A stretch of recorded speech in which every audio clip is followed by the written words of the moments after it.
Harry Potter and the Sorcerer's Stone. Chapter 1. The Boy Who Lived.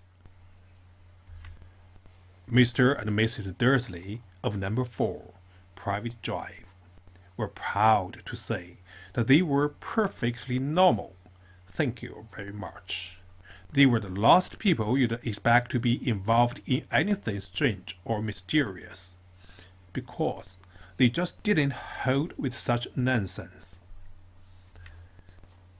Mr. Dursley was the director of a firm called Grannings, which made jewels.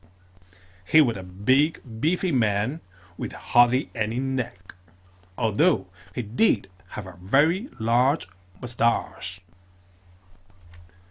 Mrs. Dursley was thin and blonde and had nearly twice the usual amount of neck, which came in very useful as she spent so much of her time craning over garden fences, spying on the neighbors. The Dursleys had a small son called Dudley, and in their opinion there was no finer boy anywhere.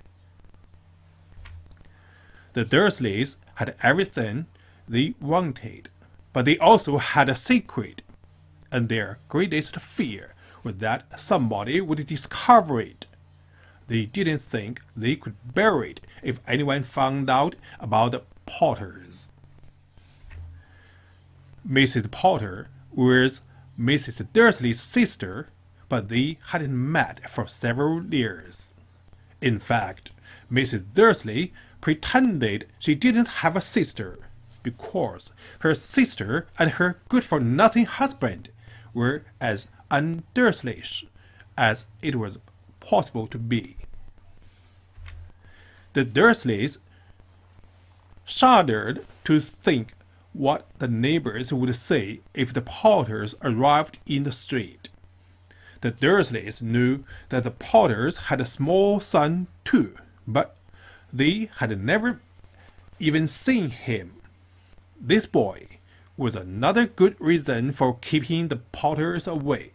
They didn't want Dudley mixing with a child like that.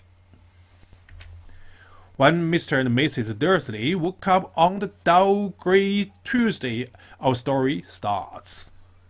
There was nothing about the cloudy sky outside to suggest that strange and mysterious things would soon be happening all over the country. Mr. Dursley hummed as he picked out his most boring tie for work, and Mrs. Dursley gossiped away happily as she wrestled a screaming Dudley into his high chair. None of them noticed a large tawny owl fluttered past the window. See you next time.